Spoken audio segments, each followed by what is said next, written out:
कल्याणमधील अल्पवयीन मुलीवर अत्याचार प्रकरणातील आरोपीची कारागृहात आत्महत्या. विशाल गवळीनं तळोजा कारागृहात स्वतःला संपवलं.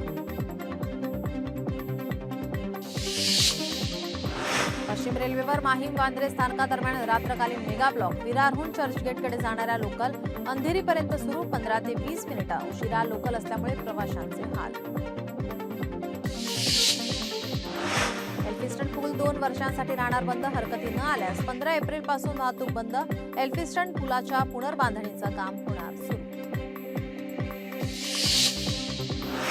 यंदा देशात सरासरी 103% पाऊस पडणार. स्कायमेटनं वर्तवला अंदाज. शेतकरी सुखावला. चंद्रपूरचा पारा 43 अंशांवर. उष्णतेमुळे चंद्रपूरकर हैराण. एप्रिल महिन्यातच उष्णतेचा प्रचंड तडाखा. चंद्रपुरात तापमानाने 44 अंश सेल्सिअसचा आकडा गाठला. जिल्हा क्रीडा संकुलातील जलतरण तलावात मुलांची मस्ती पाहायला मिळते. वाशीमध्ये उन्हाळा वाढला. विहिरींनी गाठला तळ. शेतीसाठी आणि पिण्यासाठी पाणी मिळणं आव्हानात्मक. नाशिकमध्ये जलसंधारण विभागांतर्गत 1,65 लाख रुपयांचं ग्रेडेड सिमेंट कॉन्क्रीट बंधाराला मंजुरी. यामुळे गावचा पिण्याचा पाण्याचा प्रश्न सुटणार. नंदुरबारमध्ये जोरदार वादळी वाऱ्यामुळे केळी बागांचं मोठ्या प्रमाणात नुकसान. जवळपास 100 हेक्टरपेक्षा अधिक क्षेत्रावरील केळी बागांना फटका. नुकसान भरपाई देण्याची शेतकऱ्यांची मागणी. कुर्ला बस अपघातातील आरोपी चालकाला जामीन नाहीच. चालक मोरेचा अर्ज फेटाळण्याची दुसरी वेळ. न्यायालयाने बस ड्रायव्हरचा जामीन अर्ज दुसऱ्यांदा फेटाळला. अष्टविनायक मंदिरात भाविकांना ड्रेस कोड लागू. अंगभर कपडे परिधान करूनच भाविकांना मंदिरात प्रवेश. ट्रस्टकडून पोशाखाची नियमावली जाहीर. सोलापूरमध्ये अक्कलकोट ग्रामदैवत श्री मल्लिकार्जुन यात्रा भक्तिमय वातावरणात संपन्न. मिरवणुकीत मोठ्या प्रमाणात भाविक दाखल.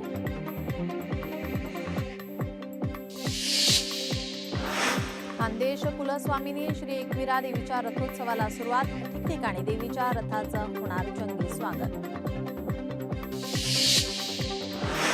डॉक्टर बाबासाहेब आंबेडकर यांच्या जयंतीनिमित्त वाशीमध्ये रांगोळी कलाकार सचिन दामोदर यांनी बुद्ध विहारात साकारली 5 बाय 7 फुटाची सुंदर रांगोळी. सोलापूरमधील 46 रस्त्यांसाठी 12 कोटींचा विशेष निधी मंजूर. या निधीमुळे सोलापूर मतदारसंघातील अनेक महत्त्वाच्या परिसरातील रस्ते नवे होणार. मालेगावात चैत्रोत्सवानिमित्त सप्तशृंगी गडावर परंपरेप्रमाणे कीर्ती ध्वज फडकवलाय. दरेगावच्या गवळी कुटुंबाला ध्वज फडकवण्याचा मान.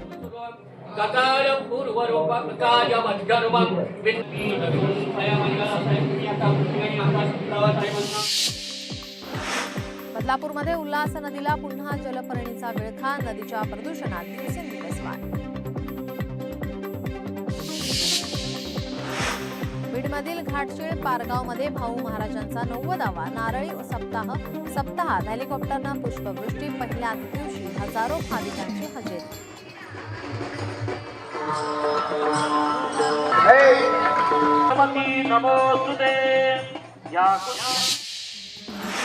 डहाणूतील सुप्रसिद्ध असलेल्या महालक्ष्मी मातेच्या यात्रा उत्सवाला सुरुवात. देश विदेशातून भक्त जत्रेसाठी दाखल. कोणताही अनुचित प्रकार घडू नये यासाठी पोलिसांकडून खबरदारी. वर्ध्यात कारंजा शहरात पहिल्या अग्निशमन वाहनाचे लोकार्पण. अग्निशमन वाहनामुळे आगीच्या घटनांवर आळा बसण्यास होणार मदत.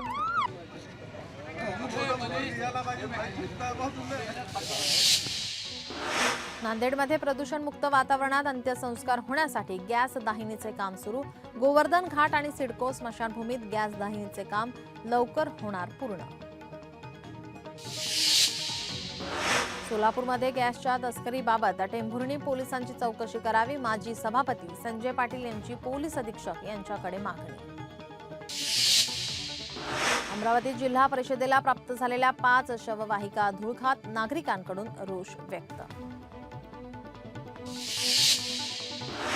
दिल्ली विमानतळावर धुळीचं साम्राज्य. 50हून अधिक विमानांना विलंब. धुळीमुळे 7 उड्डाण रद्द.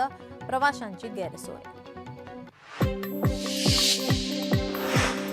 जगभरातील टॉप 100 मध्ये दिल्लीच्या इंदिरा गांधी आंतरराष्ट्रीय विमानतळाने पटकावलं 32वे स्थान, तर मुंबई छत्रपती शिवाजी महाराज आंतरराष्ट्रीय विमानतळाला 73वे स्थान. उद्धव ठाकरेंना एकनाथ शिंदेंचा आणखी एक धक्का. ठाकरेंची शिवसेनेतील उपनेत्या संजना घाडे शिंदेंच्या शिवसेनेत करणार पक्षप्रवेश. दुपारी 1 वाजता मुक्तागिरी बंगल्यावर पक्षप्रवेश. मुख्यमंत्री देवेंद्र फडणवीस आज वर्ध्याच्या आर्वी दौऱ्यावर. 720 कोटींच्या पायाभूत सुविधांच्या कामांचं होणार भूमिपूजन. उपमुख्यमंत्री एकनाथ शिंदे आज साताऱ्यातील दरेगावी जाण्याची शक्यता. पुढील 2 दिवस ते दरेगावी मुक्कामी असण्याची शक्यता. नॅशनल हेराल्ड प्रकरण. सोनिया गांधी राहुल गांधी अडचणीत. ईडीकडून 700 कोटींची मालमत्ता जप्तीची कारवाई. कल्याणमध्ये डॉक्टर बाबासाहेब आंबेडकर ज्ञान केंद्राचं लोकार्पण. उपमुख्यमंत्री एकनाथ शिंदे यांच्या हस्ते होणार लोकार्पण. रिंगणे गावचे सुपुत्र सुधीर साळवी यांची ठाकरेंच्या शिवसेनेकडून सचिवपदी निवड. रिंगणे ग्रामस्थांनी फटाक्यांची आतषबाजी करत पेढे वाटून साजरा केला आनंद. सिल्लोड तालुक्यातील अजिंठामध्ये शेतकऱ्यांना आता दिवसा वीज मिळण्याचा मार्ग मोकळा. अब्दुल सत्तारांच्या हस्ते 5 MVA क्षमतेच्या रोहित्राचे उद्घाटन.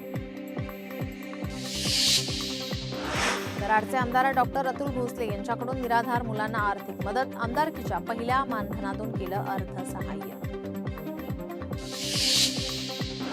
धुळ्यात 2 दिवसीय कृषी धान्य महोत्सवाला सुरुवात. आमदार राघवेंद्र भदाणे यांच्या हस्ते महोत्सवाचं उद्घाटन.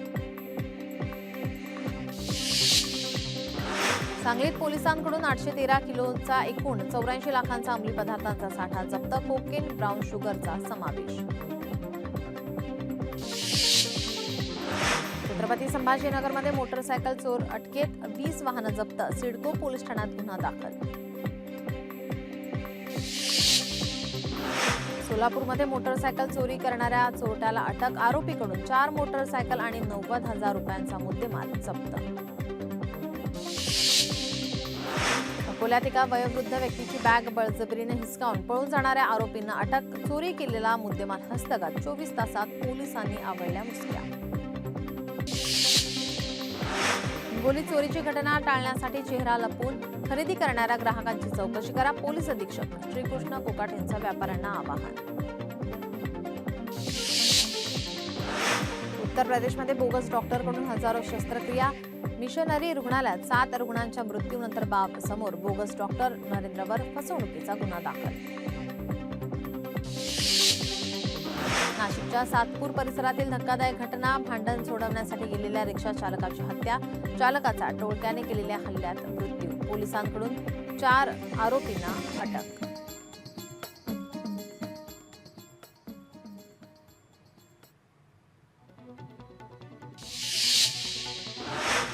जळगावमध्ये जनावरांच्या कडब्याला आग. 1000 कडब्याच्या पेंड्या जळून खाक. शेतकऱ्यांचं सुमारे 40,000 रुपयांचं नुकसान. छत्रपती संभाजीनगरमध्ये 2 मोटरसायकलींची समोरासमोर धडक. 3 ठार तर 1 गंभीर जखमी. रत्नागिरी जिल्हा अंमली पदार्थ मुक्त जिल्हा करा. पालकमंत्री उदय सामंत यांचे पोलिसांना निर्देश.